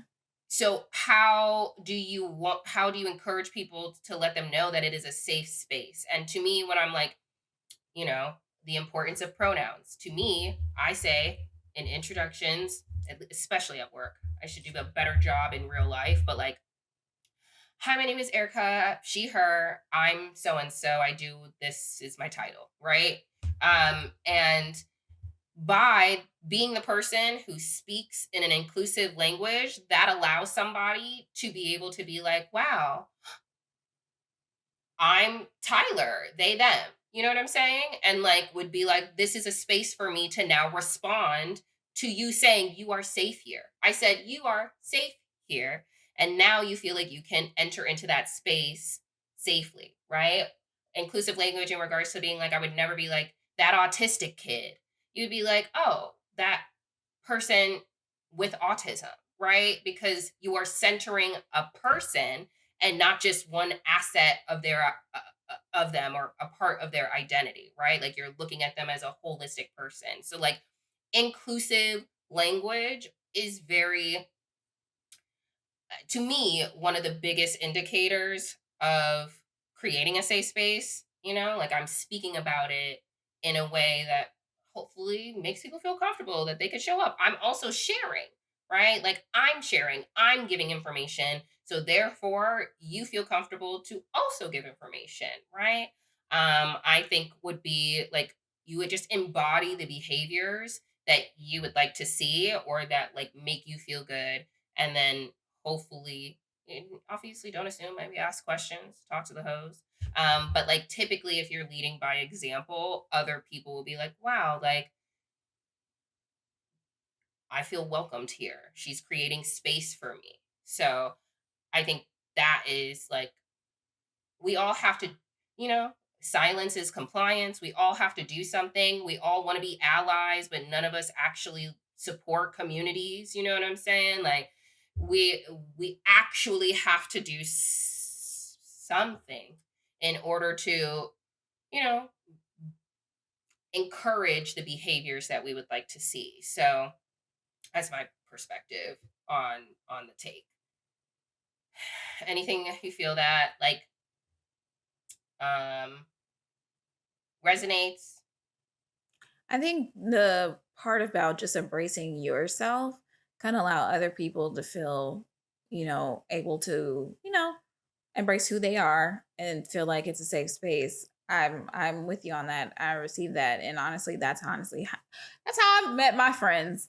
Like it's just more so like, huh, that girl, she acting up. I could get with that, you know? Mhm. So, I mean, even though I may have a different headspace or mindset about different things, just seeing people embrace who they are makes me, and me being a naturally curious person, like I'm just naturally drawn to that. I may have people that, we're just different, but it's just like, okay, this is somebody living authentically. So this is helping me live authentically. Now it does suck when the person is that doesn't do that as well, but that just lets you know, like, hey, that's just, it is or isn't your people's. So Yeah. I so actually Ruth does have a framework for how to unhide. She says there's 4 steps. She says that the first step is acknowledging. So acknowledge what you're hiding, name the difference, and sit with your own story. You can invite a trusted person in, share selectively to build that psychological safety. Build community. So find or create circles that normalize your difference. And then share your story.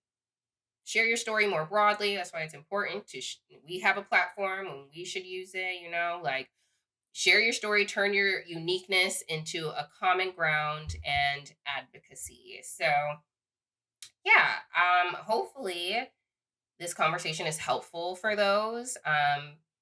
That feel like they can't show up authentically, or feel like they have to hide a portion of who they are. You know, we know that it takes a lot of energy, a lot of mental mhm, energy a lot of to vulnerability. to correct, also vulnerability, But like, which one takes more energy? Is it more energy to consistently hide and stuff something down, or is it more energy to just share once and probably never have to tell that person again? You know, you do have to share repeatedly with different people, obviously, but like, that's why it says invite one trusted person in, start small, share selectively. You know what I'm saying? What's more Yeah, energy? that's kind of how I was like going through life a little bit. Like, okay, like let's just see what happens here. Like, let me do one thing at a time. I feel like it can get overwhelming. I mean, I guess it could be seen as like the opposite could be a lot of energy and vice versa. But if you're used to doing one thing, like it's second nature to you versus like trying to build a new habit for yourself. I know for me, it's like being more vulnerable and being more like upfront about my feelings and stuff like that. It takes a lot. So versus just like, just pushing it off and just like, let's just have a drink and call it a day. You know, like somebody else from the other side. Hey, having they don't like to drink. They don't want to do that. They want to, just be. So yeah, I think that at the end of the day, it's gonna be tough. It's gonna be hard, but one day at a time. I'm speaking to Hmm. myself. So Yeah. Yeah. You have to think about what your ultimate goal is. And is this helping to reach your goal or is it hurting to reach your goal? So, yeah, that's a uh, personal evaluation. That's crazy. what? Personal evaluation. Like you actually have to sit and be self-aware of yourself. Like you don't know it's bad until you're sitting back and you're like, this is bad. Okay. Mm-hmm. Mm-hmm. Yeah. So that's our main topic. Should we do an am I just being extra? We have one, but Yeah, I let's don't do it. know We if haven't we done one in a long time. Let's go ahead and do it. okay, amazing. We did one last week. All right. So a lovely am I just being extra? Let me move this so I can center my view. Okay. I've been with my boyfriend for 3 years, and honestly, he's an amazing man and a great partner, but I think I might be dating a mama's boy. Every time his mom calls and he tells her he's with me, she suddenly has an urgent issue, and somehow our time gets cut short. He's canceled dates because of it. One time, we were literally at a bar, and she called asking him to come over and help her go through some mail she didn't understand. I Lord. told him I didn't want to leave with him, and he straight up left me there. I ended up talking to another guy who was super sweet and kept me company, but that moment really stuck with me. We've had multiple conversations and arguments about this. I honestly don't know if his mom hates me or if she's one of those moms who feels like she's being replaced. And like, I could understand if she had health issues. But her ASS does Zumba every single week. Would leaving him be dramatic or am I being extra? I just got one question. What Yeah. happened when she met the other guy at the bar? I want to know about that. Oh, Mm. please. That's not important. She just didn't Yeah, like the fact she got left. I Maybe think she that's did exchange important. a number. Maybe she exchanged a number, but she's stuck on this guy, and that's why she's asking. Because if she didn't care and she went off in the sunset with old boy, She we probably wouldn't be. still she probably still is. He probably on the bench waiting.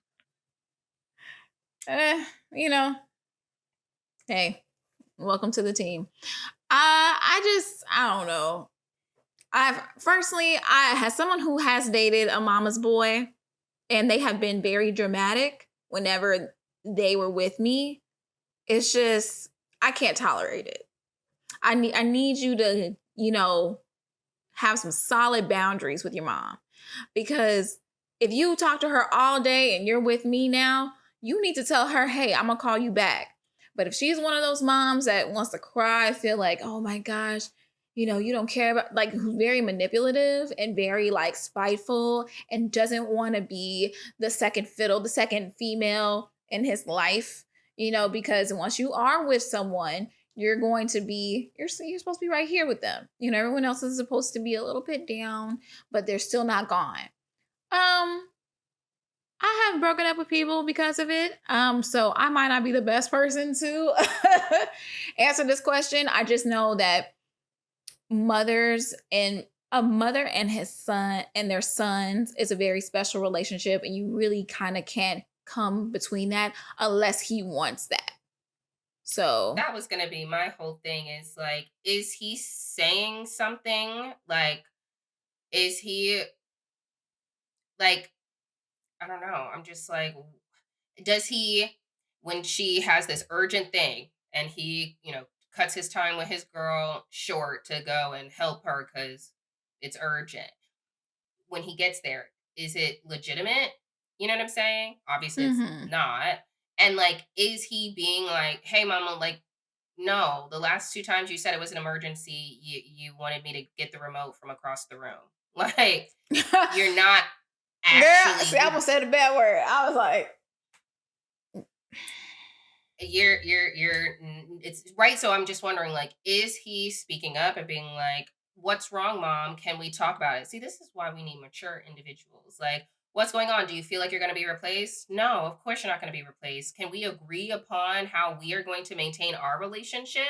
Like, can we talk about it? What would make you feel good? Should I come and commit to like random Wednesday dinners? Like, what would make you feel good? Are you okay with like, I call you for 20 minutes on my drive home? Like, what do you need so you know that just because I found another woman that like you're not going to leave my life? I'm like, why are we not? Can we do it?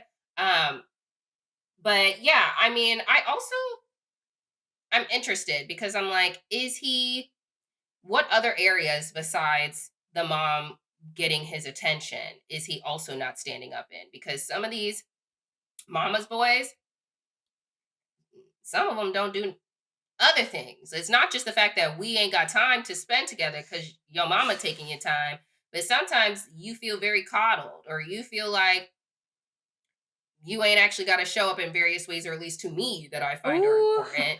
oh, I'm being Some, triggered. I'm just saying, Oh, okay, because are you like, I don't know, embodying an actual partner, or are you looking at me to take care of you like your mama because you enjoyed that ish?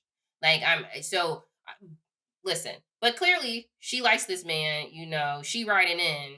That's might not be the problem. It's just the fact that she wants more time with him because his mama keeps stealing all her time. I don't know, but I tend to think that mama's boys, that ish bleeds over into other areas. it does, because at the end of the day, he's showing he's not really prioritizing you, and you want to feel special in your relationship. And my thing is like, is he? And my thing is, he's not setting boundaries. So it's just like, like there's examples here. It's like, okay, do you want to be with someone like this? So I would say, it would be dramatic. If you want to leave, you can, but you should have a conversation first. Give him time and allow him to set the boundaries. It's not going to be overnight. She It's gave him not. they've been together for 3 years. 3 years. So how much time you Oh need? shit! All right, girl, go ahead. Well, okay. At this I point, you need guess to fight her. No, I'm just kidding. Don't fight the Nah, mom. no, Don't do I that. was gonna But say, like, has she spent any one-on-one time with the mom? Like, maybe she don't yeah, care. that's what I There's was okay. Let gonna me stop ask putting. Let me too. stop. Let Yeah. me stop Let me stop putting projecting my experience into this. But 3 years, like, girl, if you need to speak about it, you need to speak on it. Be firm about it. If he's not going to change, you need to leave. Because so. Yeah, no. uh, I'm wondering if she has had a conversation with the mom also. Like, after 3 years, you should feel comfortable to She talk to your partner's parents individually. Like, just, hey, I want to take you out to lunch. Let's do lunch. Let's do breakfast. Let's mm, go shopping. Let's do something so that you can cultivate a relationship with me and see me and get to know me. One of my, well, I was going to probably say too much, but none of my family really listens to this podcast anyway. Anyway, so I'm just wondering, like, I think that you ask her, like, hey, like, I'm noticing, I don't even know. I don't know how she should approach the conversation. I do think that he should take responsibility at first, but she should at least maybe not bring it up, but like just spend time with her. So maybe you don't even have to have the conversation. Like if you just build a relationship with her, because that's gonna be your mama-in-law, that's gonna be your baby's grandparents, if that's how you feel and you're gonna have kids with them. Like, if this gonna be your family, talk to the lady. Like, have a Mm. conversation with her, build a relationship with her, show her who you are so that she feels like, actually, I'm glad that you add to my man's life. I see the value you bring, and I'm not actually gonna hate on you. Like, I like that you do this for him, or like, I was always nervous that, he was never going to be able to do whatever. And I see that you're showing up for him in that way. Like, maybe build your own relationship with her so she could stop tripping about who you are. Yeah, he should definitely take her on dates. Take the mom on dates with him. Just always bring her. I want every date. Okay. Wherever Oh they go no, I to. don't think That's so. what Because Dayton Daniels does with his mom. Professional football what? player. He takes his mom Yeah, everywhere. heard about that. So yeah, you She go wouldn't ahead and do even, that. baby, you wouldn't see me. I'd be like, who the fuck? What, she gonna be in the bedroom too? What's going on? She gonna what's I going mean, on? maybe she could teach you Like, something. She could teach you how to please her son. you know what? That's And then you crazy. do all this work just for her to come back and manipulate all of y'all. So, okay. That's what happened to you, Jackie. You want to talk about it? Nah, because my thing is fuck her. But like, no, I'm just saying at the end of the day, like mama's boys, especially like boy moms, depending on the mother and, their personal issues in life, that boy is everything to them. And you can't tell her anything about her son. And, it's up to him to create that boundary and stick to it. While you can create a relationship with her so she understands you more and feel comfortable about you being around her son. At the end of the day, he is the one that has that relationship. So hopefully he can do what he has to do to make sure you're comfortable and she's comfortable. Yeah, you ain't tripping, girl. Lead Or you can fuck your mama. How's that? Sorry. Thank you for writing in. This has been just extra. Thank you so much. We really appreciate you. I'm If you like, would like your question answered on the pod, you can send us an email to justextrapodcast@gmail.com, and potentially we can read it on our next episode. You got the follows up top, but here they are again. TikTok and Instagram, justextra_podcast. That's our podcast page. You can follow Jackie at all things JAY. You can follow me, Erica_stay ready. And you can follow Hassan at Mr. Forbes. DOT is spelled out. And we will catch you on the next episode. bye. We're just being extra.